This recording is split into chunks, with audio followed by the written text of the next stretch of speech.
పనిచేసే CPM party బలపరిచిన కొండోజు భాగ్యలక్ష్మి గారిని ప్రతి ఒక్కరూ కూడా ఈరోజు మేము ఇంటింటికి వెళ్తుంటే చాలా ఆదరిస్తున్నారు. సుత్తి కొడవలి నక్షత్రం గుర్తుకు ప్రతి ఒక్కరు కూడా ఓటేసి గెలిపించాలని చెప్పేసి మేము అభ్యర్థిస్తున్నాము.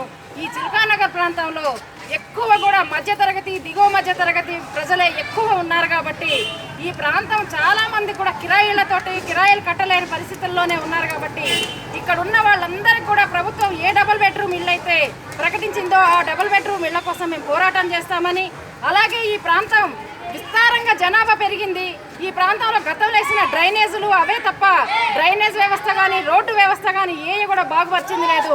మాకు అవకాశం ఇస్తే మేము ఖచ్చితంగా ఈ డ్రైనేజీని కానీ రోడ్లు కానీ అభివృద్ధి చేస్తామని, ఈ ప్రాంతం మొత్తం కూడా అభివృద్ధి చేసి పాలన ప్రజల వద్దే ఉంచుతామని, ప్రభుత్వం ఏ పథకాలనైతే ప్రకటించిందో ప్రతి పథకం కూడా ప్రజల వద్దకు మేము తీసుకువచ్చి వాళ్ళకి అందుబాటులో ఉండేలాగా, ప్రజలకు అందుబాటులో ఉండేలాగా చేస్తామని, అటు వృద్ధుల పెన్షనే కానీ ఏది కూడా సరే వాళ్ళ గుమ్మం ముందుకి వచ్చేలాగా మేము చేయగలమని చెప్పేసి ప్రజలందరూ మరొక్కసారి నేను వాళ్ళకి విజ్ఞప్తి చేస్తున్నాను.